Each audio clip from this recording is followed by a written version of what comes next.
Hey guys, it's Pete from MyJewelryBunch.com. Today what we're going to do is work on this Rolex here. We have a Datejust solid gold crown. What we have a problem with is that the customer needs a new crown because the threads are stripped inside and doesn't want to spend the money to fix this. So we're going to work on this a little bit today and see if we can adjust the post or crown and get this watch get this post and crown to screw down tightly. We're going to give it a shot. Let's try.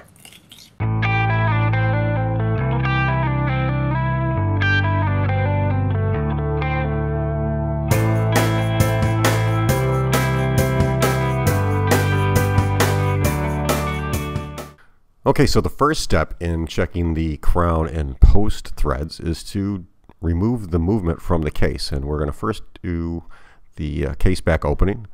Then I'm going to remove the crown, and then there's two screws holding the movement into the case, and we'll remove those clips and screws. You can see here. That's the first one, and here's the second one. Sometimes I'll just loosen one up and just pop out the movement. This movement was serviced not too long ago. Now I'm going to take the crown, I'm going to put that onto the case, and we're going to see if it tightens at all. And in this case, this crown is the original crown for this watch, and it's about 35 years old, and it's completely stripped. Next step is to remove the gasket on the inner part of the case post. And this gasket, a little bit dirty, we're going to replace it with a new one. I'll check again to see if that helps to get the crown, and no, it doesn't. It doesn't grab at all.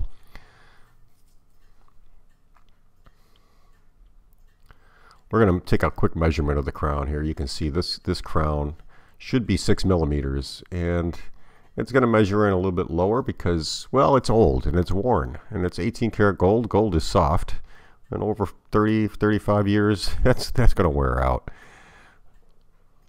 I don't know how many people have owned this watch in the past. So here we're going to check the threads on the case post, and here you can see they're pretty good.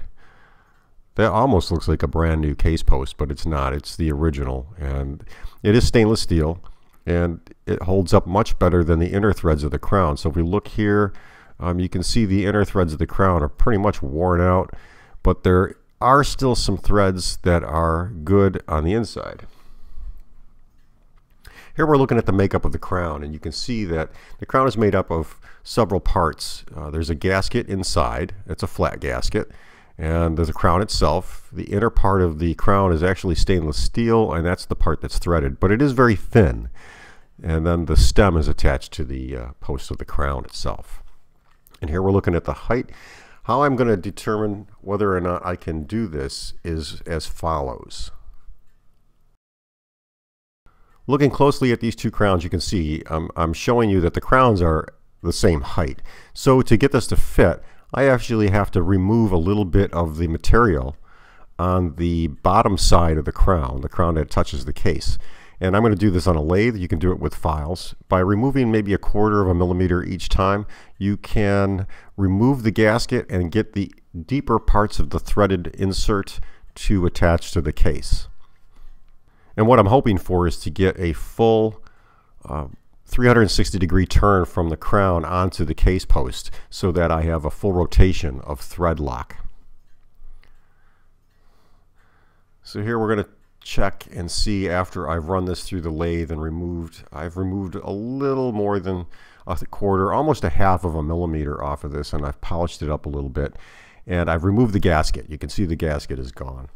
That inside gasket, unfortunately, is going to, it's one more safe spot where water can get sealed out. So removing that gasket allows a little bit of moisture to get through to that and then get into the case. So with that being said, here you can see I'm inserting the gasket for the post, the case post. And by inserting that into its original position, and the case has been cleaned, the threads have been cleaned. I've put a new gasket in here. So we're gonna just make sure that the crown now fits in there and tightens a full 360 degrees, or one full turn. Sorry for the out of camera angle. And here I've managed to accomplish what I wanted to do.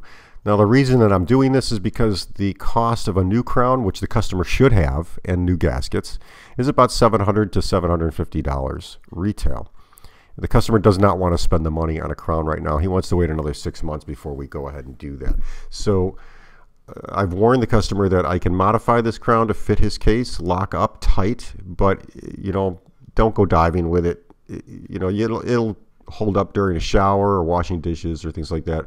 But swimming and diving, I'd be a little leery, because water can kind of get some ingress into the watch, and we don't want the egress to damage the watch component itself. So after cleaning and testing and everything, and getting all the gaskets except for the flat crown gasket back on, I'm going to reassemble the watch here. So I've got the case back in. I'm putting the screws and tabs back in on the case holder so that it stays firm in the movement. And while I'm doing this, I'm just going to explain the proper way to make sure your Rolex remains waterproof is to put a new crown on it. In this case, if the threads are stripped, you can get the case tube and a new crown. Like I said, a genuine Rolex 18 karat in this case is roughly $600 to $800, depending on the model and size of the watch. The gaskets come with it in some cases. If not, the gaskets are relatively inexpensive.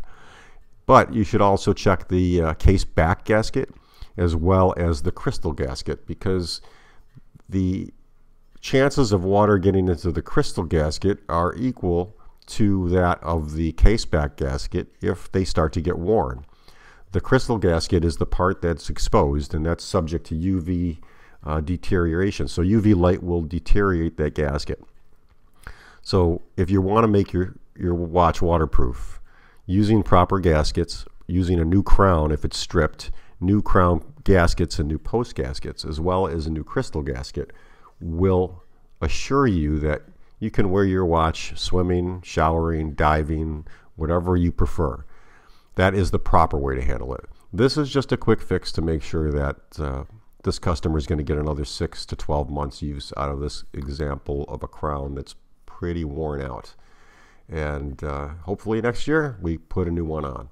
I'll probably order one in January for him just to have it in stock so that when he's ready to do it, I can throw the crown back on there and have it to him in the same day.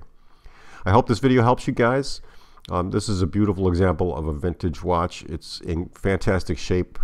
On the inside, the case does need to be polished and retextured. And again, the customer probably won't handle that until the spring also when we replace the crown. If this helps you, hit the thumbs up button and share on social media, because all the sharing you do helps me grow, and I appreciate it. Every thumbs up you give me helps YouTube kind of give me a little more exposure. Take care, guys. Happy watch hunting and happy watch fixing.